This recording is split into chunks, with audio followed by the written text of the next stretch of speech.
Hello everyone, সবাই কেমন আছো? আশা করি ভালো আছো। নতুন একটা সুন্দর ভিডিওতে তোমাদের সুস্বাগতম। তো আজকের রেসিপি হলো সাবু দিয়ে পিঠা।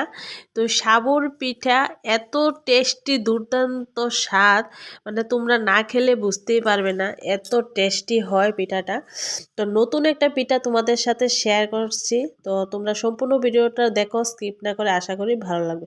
তো আমি এখানে নিয়ে নিলাম একটা নারকেলের হাফ নারকেল নিয়েছি ছোট ছোট চিক করে, আর নারকেলের যে কালো অংশটা এটা আমি ফেলে দিয়েছি। ফেলে দিয়ে ভালো করে ধুয়ে নিয়েছি। এখন এটা আমি মিক্সারে এখন গুঁড়ো করে নেব। এত টেস্টি পিঠা, তোমরা যাকে খাওয়াবে সেই বলবে এটা মানে কি দিয়ে বানিয়েছে।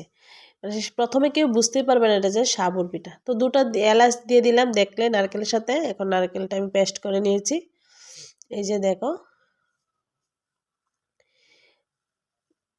নারকেল না মানে তোমরা চাইলে কুড়িয়েও দিতে পারো, পেস্ট করে দিতে পারো। তো আমি এখানে 10 টাকার দামের এক প্যাকেট গুঁড়ো দুধ দিয়ে দিয়েছি, আর চা চামচ দিয়ে 1 চামচ চিনি। এলাচটা দেওয়ার কারণে কিন্তু মানে ফ্লেভারটা খুব সুন্দর এসেছে, মানে খুবই একটা টেস্টি টেস্টি ফ্লেভার লাগছে। তো দেখো আমার পুর কিন্তু রেডি এটা। তো এখন নিয়ে নিলাম আমি একটা স্টিলের বাটি, আর এখানে দিয়ে দিয়েছি 1.5 কাপের মতো সাবু।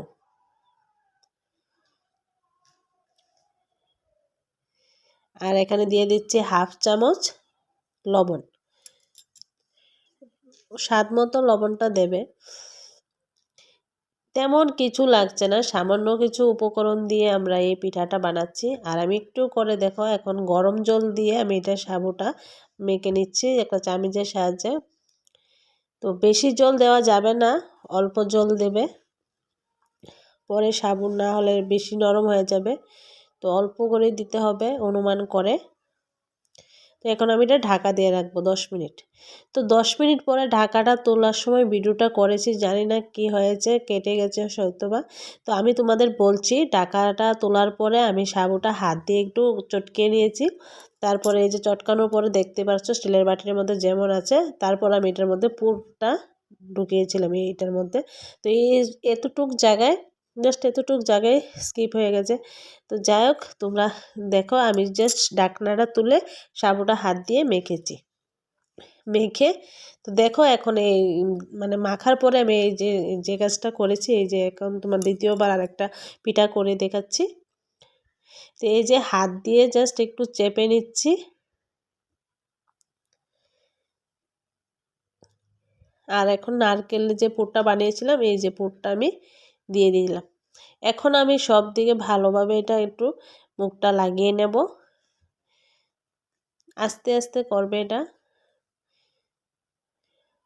আমার কিন্তু সাবুর মধ্যে আর জল দিতে হয়নি, জাস্ট হাত দিয়ে আমি একটু চটকে নিয়েছি। তোমরা হাত দিয়ে চটকালে বুঝতে পারবে যখন আঠা আঠা ভাব হবে, এটা হয়ে গেছে। তো চলো আমার পুরটা দেখো দিয়ে আমি বড় বড় সাইজের রসগোল্লার মতো বানিয়ে নিলাম।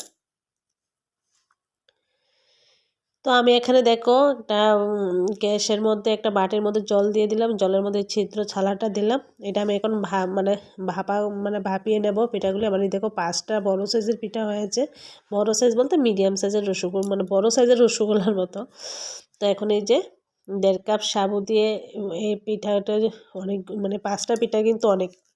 তো এখন ঢাকা দিয়ে দিয়েছি।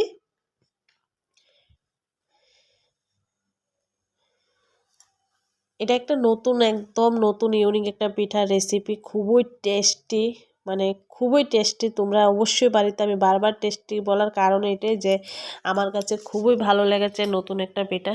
তো দেখো আমি এই পিঠাগুলি নামিয়ে নিয়েছি, একটা পিঠাও কিন্তু নষ্ট হয়নি, আমি ভাঙিনি। আমার গ্যাসটা কিন্তু মানে জলটা ফুটিয়ে নেওয়ার পর আমি মিডিয়াম আঁচে রেখেছিলাম। তো এখানে দেখো আমি দুধ একটা জাল দিয়ে ঘন করে রেখেছিলাম। আর পিঠাগুলি মানে পিঠার মধ্যে পুরটি ভরার পরে আমাদের আর 1 চামচের মতো পুর ছিল, এই পুরটা আমি দুধের সাথে মিশিয়ে নিয়েছি।